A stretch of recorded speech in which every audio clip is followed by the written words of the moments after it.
اب اس لحاظ سے اگر دیکھا جائے تو پاکستان کے اندر اس وقت کنٹینٹ کریشن ہے یہ بہت ہی بوم کرنے والا اور بہت ہی آگے بڑھنے والا، جس کے اندر بہت پوٹینشیل موجود ہے، وہ والا کریئر ہے۔ نمبر 4 پر جناب ڈاکٹر اور نرسز کا نمبر آ جاتا ہے۔ پاکستان میں اس وقت 25 کروڑ عوام ہے، اور ان 25 کروڑ عوام کے لیے اس وقت رجسٹرڈ ڈاکٹرز کی تعداد 2,50,000 ہے، اور ان ڈاکٹرز کے ساتھ جو کام کرنے والے میل یا فیمیل نرسز ہیں ان کی تعداد 1,20,000 ہے۔ Pakistan medical and dental council کے مطابق یہ ہے، اور انٹرنیشنل اسٹینڈرڈ بھی یہ ہے، کہ ایک ڈاکٹر کے ساتھ 4 نرسز ہونی چاہیے۔ اب مجھے یہ بتائیے کہ کتنا ڈیفیسٹ ہوا۔ اب اگر میں ڈاکٹرز کی طرف جاتا ہوں تو پاکستانی عوام کو دیکھتے ہوئے ڈاکٹرز کی تعداد بہت زیادہ ہونی چاہیے۔ نمبر 1، اس کے اندر بہت گنجائش موجود ہے۔ دوسری بات، ایک ڈاکٹر کے ساتھ 4 نرسز ہونی چاہیے، تو سیدھا مطلب یہ ہے کہ 1 ملین نرسز ہمیں اور چاہیے۔ اب 1 ملین نرسز کہاں سے آئیں گی بھائی؟ اب 1 ملین نرسز جب آئیں گی تو ان کے لیے گنجائش بھی موجود ہے، ہاسپٹل بھی موجود ہیں، سب چیزیں موجود ہیں، اور یہی وہ چیز ہے کہ جس کے اوپر ہم پوری طرح فوکس نہیں کرتے، اور کسی جگہ کوئی چیز آڑے آتی ہے اور کسی جگہ کوئی چیز آڑے آتی ہے اور لوگ ادھر ادھر دیکھتے ہیں۔ میں یہ آپ کو بتانا چاہتا ہوں کہ پاکستان کے موجودہ حالات کوئی بھی ہوں، ان کے اندر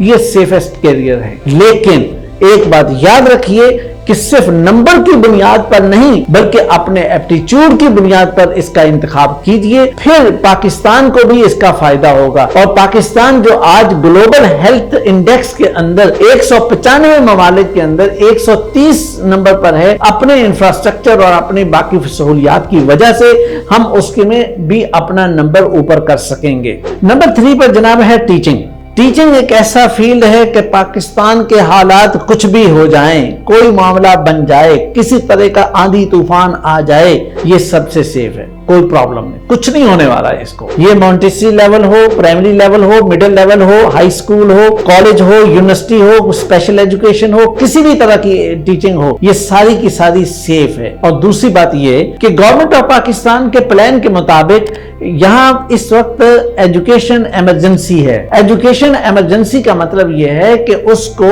2030 تک 10 لاکھ ٹیچرز کی ضرورت ہے۔ اب یہ 10 لاکھ ٹیچرز مختلف لیول پر وہاں پہ انہوں نے انڈکٹ کرنے ہیں، اور اس کے ساتھ ساتھ یہ ہے کہ 25 ارب روپیہ اس کے اوپر خرچ بھی ہوگا، اور یقیناً وہ مختلف چیزوں پہ مختلف کاموں پہ خرچ ہوگا، اور ہم یہ بھی کوشش کریں گے، دعا بھی کریں گے کہ وہ صحیح جگہ پہ خرچ ہو جائے، لیکن وہ خرچ تو ہوگا۔ تو جب وہ خرچ ہوگا ملک کے اندر تو وہ سارے کا سارا ٹیچنگ کو فائدہ ملے گا۔ نمبر 2 پر جناب ہے آرمڈ فورسز، اور آرمڈ فورسز اوبیسلی کسی بھی ملک کے لیے اس کی بہت اہمیت ہوتی ہے اور ریڑھ کی ہڈی ہوتی ہے، ظاہر ہے اس کا دفاع، اس کی باقی چیزیں۔ اب آرمڈ فورسز کے اندر 3 سیکٹر ہیں، ایک ہے آرمی، ایک ہے نیوی اور ایک ہے ایئر فورس۔ اب اگر آپ ان تینوں کو ایک ساتھ دیکھیں تو میں آپ کو بتاؤں کہ ان کے آفیسرز، ان کے کمیشنڈ آفیسر، ان کے naan commission officer, junior commission officer یا دوسرے لوگ جو ہیں، صرف پاکستان آرمی کے اندر تقریباً 20 سے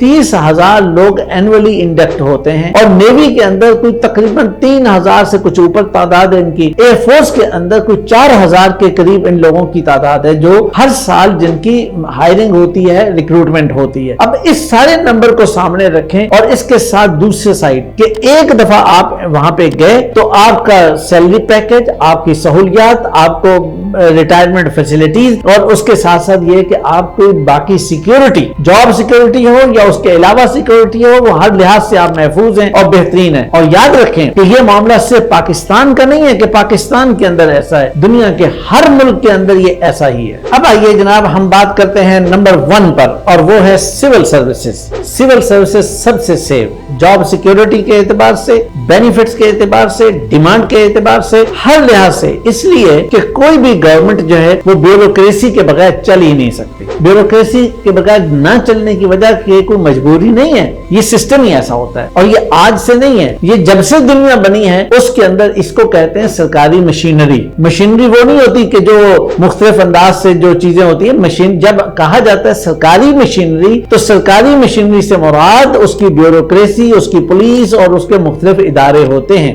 اس حوالے سے 4 پوائنٹ ہیں جہاں پہ انڈکشن ہوتی ہے. مثلا ایک انڈکشن ہے CSS، ایک ہے PMS، ایک ہے منسٹریز کے اندر ڈائریکٹ انڈکشن، اور ایک ہے فائنینشیل ڈپارٹمنٹس کے اندر انڈکشن. اب اگر میں آپ کو تھوڑا سا ڈیٹیل میں بتاؤں کہ پاکستان کے اندر اس وقت فیڈرل گورنمنٹ کے اندر 33 فیڈرل منسٹریز ہیں اور 40 مختلف ڈویژنز ہیں کام کر رہے ہیں. اور بات صرف اتنی ہی نہیں ہے، بلکہ یہ ہے کہ فیڈرل اور پروونشل جتنی منسٹریز ہیں، ڈپارٹمنٹس ہیں، ڈویژنز ہیں، بیوروز ہیں، اتھارٹیز ہیں، مختلف ڈپارٹمنٹ، ان ساروں کی تعداد کتنی ہوگی؟ 1300 ان کی تعداد ہے. یعنی 1300 سے زیادہ ان کی صرف ڈپارٹمنٹس یا اتھارٹیز کی تعداد ہے. اب ایک کے اندر کتنے افراد کام کرتے ہیں، کتنی انڈکشن ہوتی ہے، اینولی کتنے لوگ جاتے ہیں، اور یہ سارے سیکیور ہوتے ہیں. مطلب ایک منسٹر جو ہے وہ ایک PN کو نکال نہیں سکتا، اس کے پاس یہ اتھارٹی نہیں ہوتی. اچھا، اس کا یہ مطلب نہیں ہے کہ وہ منسٹر نکال نہیں سکتا تو اس کی اوقات کیا ہے، بلکہ دیکھیں اس چیز کو سمجھیں